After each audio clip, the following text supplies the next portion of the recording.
Nám sa konkrétne jedná o lokalitu na Luníku 1 na terase, ktoré je ohraničené ulicami Inžinierská, Laborecká a Považská a na tomto obrázku to môžete vidieť v červenom ohraničení. Návrh, ktorý predložila skupina a ktorú prezentuje mesto Košice, sa týka budovy číslo 1 a toho vnútra medzi budovou číslo 1 a číslo 2. To, čo vidíte na tom obrázku, sú vyznačenia parkovacích miest. To P36, P25, P8, P13 znamená, že parkovisko a počet parkovacích miest. V ľavom hornom rohu na Inžinierskej ulici si môžete všimnúť označenie P18, čo je podľa nás zavádzajúce, pretože tam už v súčasnosti dnes auta parkujú pozdĺžne a nie kolmo, takže kolmým parkovaním by sa získalo možno nejakých 6-7 miest, ale nie 18. Veľmi diskutabilné je nádvorie medzi budovou 1 a budovou 2. Tam je vyznačené, že má byť P36 a P25 dokopy, z toho činí 61 parkovacích miest. To je to, čo má byť v prvej etape postavené a v druhej etape sľubujú, že tieto parkovacie miesta zlikvidujú a namiesto nich postavia podzemné garáže, ktoré budú mať o 7 alebo 8 parkovacích miest viac.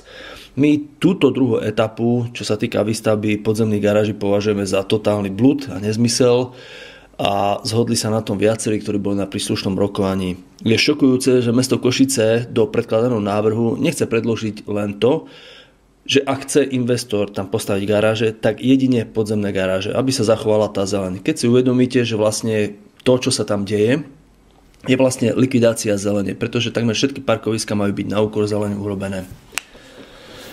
I napriek tomu, že sú tu nakreslené rôzne parkovacie miesta, my stále tvrdíme jednu vec, že budova 1 aj budova 2 na seba naviažu minimálne 240 parkovacích miest. A tento nákres, ktorý tu vidíte na obrázku, ani zďaleka nerieši ani polovicu toho. Je záhadou veľkou pre nás, prečo v návrhu, ktorý bol predložený a ktorý sa rieši na magistráte, sa všetci venujú len budove číslo 1. Všetci sa tvária, ako keby budova číslo 2 neexistovala. Ďalšia prapodivná vec, ktorá sa odohrala na rokovaní, bola tá, keď som sa ja osobne opýtal predkladateľa návrhu Zotvarov hlavného architekta, kto je investor, tak dotyčný pán pozrel na mňa a povedal, že on si nepamätá.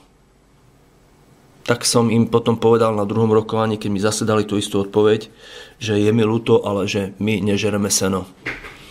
Tak potom nakoniec z nich vypadlo, že je to spoločnosť Domov Terasa SRO, ktorá je podľa nás personálne previazaná na pánov z parku, takže vlastne je opäť za tým naša červená strana.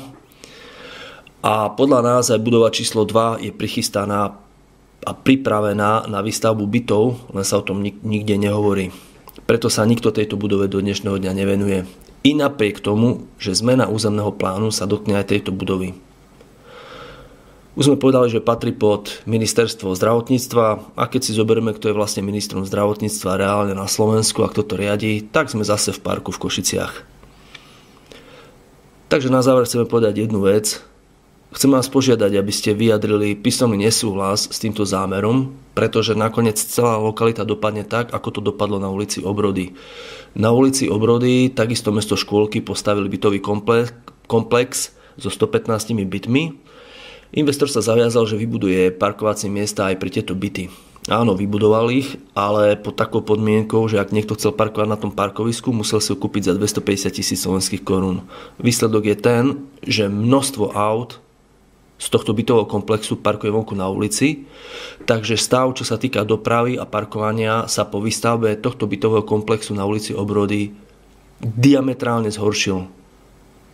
Sme toho názoru, že tento istý scenár čaká ulice Inžinierská, Laborecká, Považská, ak sa povolí táto zmena pre vyvoleného investora. Vďaka.